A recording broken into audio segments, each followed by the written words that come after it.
Je vous l'ai dit, durant mes entraînements, je commence à sentir déjà un début de fatigue. Et c'est quoi le premier réflexe quand on sent de la fatigue? C'est qu'on a besoin d'énergie. On se tourne vers les vitamines. Du latin vita, vie, et amine, qui est un suffixe en chimie qui définit les dérivés à base d'ammoniac.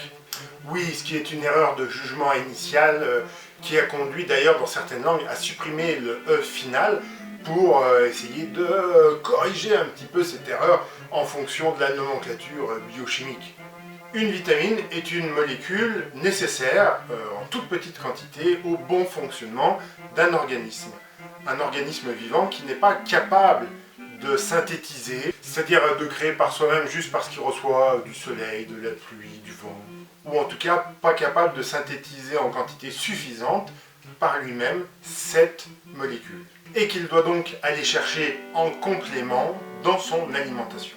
Elles ont été découvertes en 1912 dans l'enveloppe du grain de riz par un biochimiste polonais du nom de Funk. Cette blague était-elle indispensable? Certaines agissent directement, soit en fournissant de l'énergie, soit par une action antioxydante. D'autres servent à synthétiser d'autres choses. De très très loin, la meilleure explication scientifique ever. Pas assez ou trop de vitamines dans le corps conduit à des problèmes de santé, voire à des maladies. Et on les caractérise en deux groupes, les hyposolubles, comme son nom l'indique, elles se dissolvent dans l'eau. Or, notre organisme est composé à 70% d'eau et on en perd beaucoup dès qu'on transpire ou dès qu'on va faire pipi. Donc, soit elles sont consommées tout de suite, elles sont utilisées tout de suite par l'organisme, soit elles sont évacuées principalement par l'urine. Et les liposolubles, liposolubles, ça veut dire qu'elles sont dans les graisses. Or, on est bien d'accord, la graisse, c'est ce qui est le plus difficile à se débarrasser. Donc ces vitamines-là vont rester stockées dans l'organisme, même s'il y en a beaucoup trop, et même si on n'en a pas besoin. Les besoins en vitamines vont évidemment dépendre de votre âge, de votre condition physique, si vous êtes enceinte, si vous êtes malade, si vous êtes grand, si vous êtes vieux. Mais il y a des recommandations sur les doses à ne pas dépasser.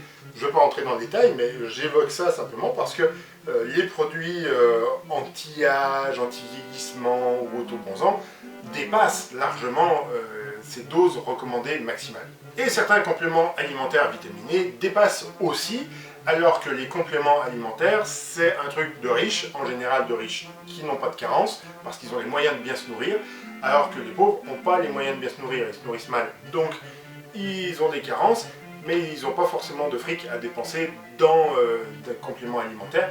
Donc, les compléments alimentaires, c'est vraiment un truc de riche, et on va éviter.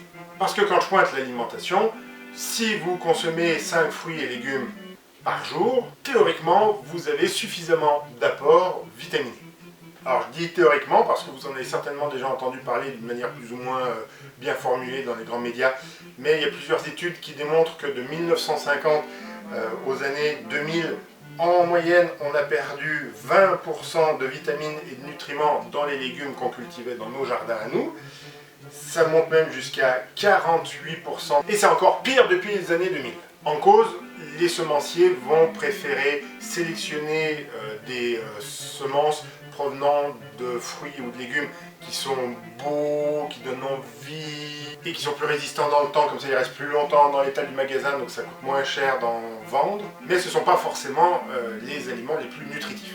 Alors évidemment, dès que vous transformez vos légumes, vous allez perdre en qualité, vous allez perdre aussi quand vous les faites cuire et vous allez perdre aussi quand vous les faites surgeler. Je ne suis pas en train de vous dire qu'il faut les manger crus et pourris, mais évidemment moins vous les mangez frais, moins c'est bénéfique pour votre santé. Et j'en mets une dernière couche sur les compléments alimentaires puisqu'il n'y a absolument aucune preuve scientifique de leurs bénéfices sur la santé. Je veux dire, sauf si vous souffrez d'une maladie, Alzheimer ou des nutritions, enfin des cas particuliers, mais en général, les suppléments vitaminiques ou les compléments alimentaires ne vous sont pas indispensables si vous mangez vos 5 légumes frais par jour.